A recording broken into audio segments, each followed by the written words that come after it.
जम्मू कश्मीर में दो अलग अलग मकामात पर अमवात के सिलसिले में एक बहस छिड़ चुकी है और इस हवाले से पॉलिटिकल अफेयर्स में बयानबाजी भी शुरू हो चुकी है।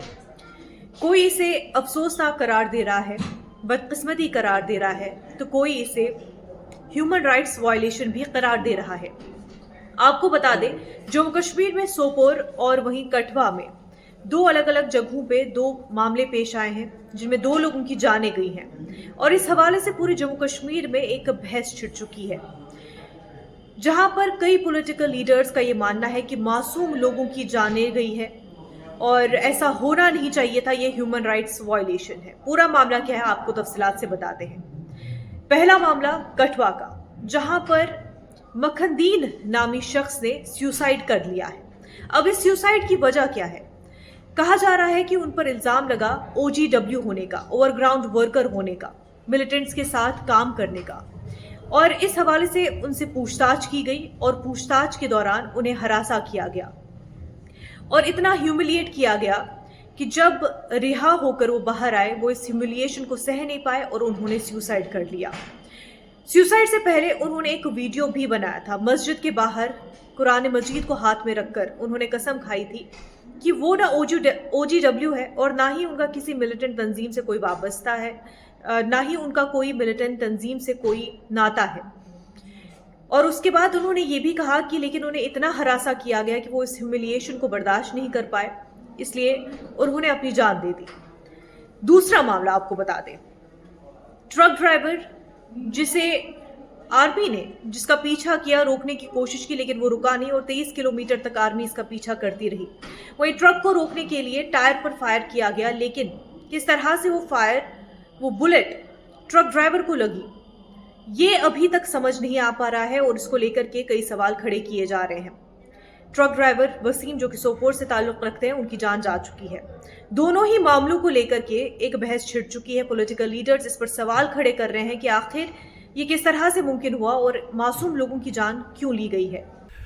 This is not a stray incident. This can demonstrate the policies of security forces or the mindset of government of India कि जो दुनिया को वो दिखाना चाहते हैं या पूरे मुल्क को जो वो एक इम्प्रेशन क्रिएट करना चाहते हैं कि यहाँ पे सब कुछ कंट्रोल में है। और आज आप देखिए जिस तरीके से ये हुआ, अब सिक्योरिटी फोर्सेस क्या बयान देंगे, कितने किलोमीटर्स का चेज देंगे, फिर टायर डिफ्लेट करने का देंगे, but at the end of the day एक प्रेशियस लाइफ मर गई। अगर वो टायर को डिफ्लेट कर रहे थे तो उसको 9 गोलियां कैसे आई? देखिए, ये एक अनफॉर्चुनेट इंसिडेंट है और हम चाहते हैं कि इस इंसिडेंट के पीछे क्या रीजंस हैं वो मंजराम पे आने चाहिए। एक टाइम बाउंड प्रोब होना चाहिए। हम चाहते हैं कि पुलिस एडमिनिस्ट्रेशन की तरफ से जल्द इस पे एक टाइम बाउंड प्रोब होना चाहिए और अगर जो अननेसेसरी फोर्स इस्तेमाल हुआ है तो आइडेंटिफाई करना चाहिए उस सिक्योरिटी पर्सनल को और उस पे जो है कानूनी कार्रवाई होनी चाहिए। Such type of incidents is the role of national conference since 1931. Then let them keep discussing 1931. I am talking about the present situation. The situation is not so good and it is not within our control. That is our main worry.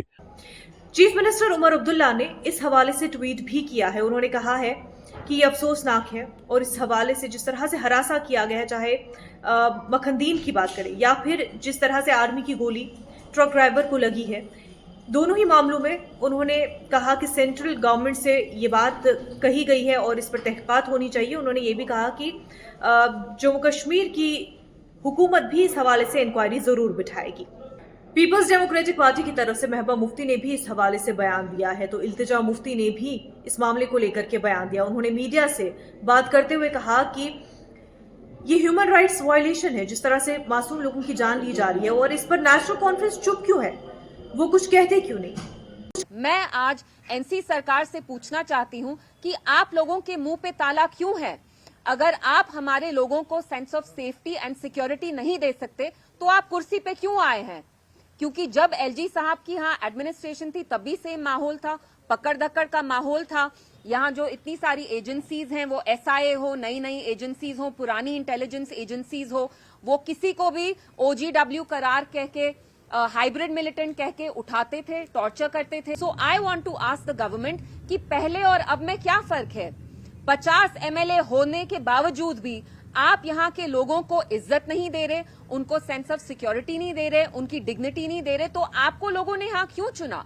तो अल्ताफ बुखारी ने भी इस मामले को लेकर के बयान दिया है। जहां जाने से आपको बता दें, खास तौर से पॉलिटिकल अफेयर्स में इन दोनों मामलों को लेकर के बयान सामने आ रहे हैं। इन्वेस्टिगेशन किसी भी मामले में होनी चाहिए।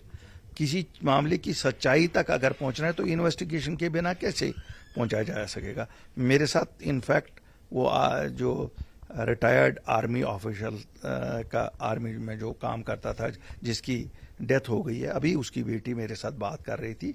वो भी कह रही थी कि ये कहना कि कोई इन्वेस्टिगेशन ना हो, क्या है हम माने कि वही लोग इसमें इन्वॉल्व है। वो चाहते हैं कि जिसने ये गुनोना जुर्म किया है उसे नंगा ना किया जाए। मैं सरकार से गुजारिश करता हूं कि एक फेयर इन्वेस्टिगेशन हो, लेकिन जो इनोसेंट्स हो, इनोसेंट्स को तंग ना किया जाए। ऑफिशियल स्टेटमेंट की अगर हम बात करें तो माना ये जा रहा है कि खास तौर से ट्रक ड्राइवर की मौत को लेकर के ये एडवाइस किया गया है कि इस मामले को लेकर के कोई गलत अफवाह न फैलाई जाए, कोई गलत इन्फॉर्मेशन न फैलाई जाए। उनके खिलाफ सख्त कार्रवाई होगी जो इस मामले को लेकर के अफवाहें फैलाएंगे। तो वही मखदीन को लेकर के कहा जा रहा है कि वो OGW थे, लेकिन दोनों ही मामलों को लेकर के सवाल खड़े किए जा रहे हैं और पॉलिटिकल लीडर्स की तरफ से, चाहे वो हुक्मरान जमात हो या फिर अपोजिशन में बैठी जमात PDP, हर कोई इस मामले को लेकर के सवाल जरूर खड़े कर रहे हैं।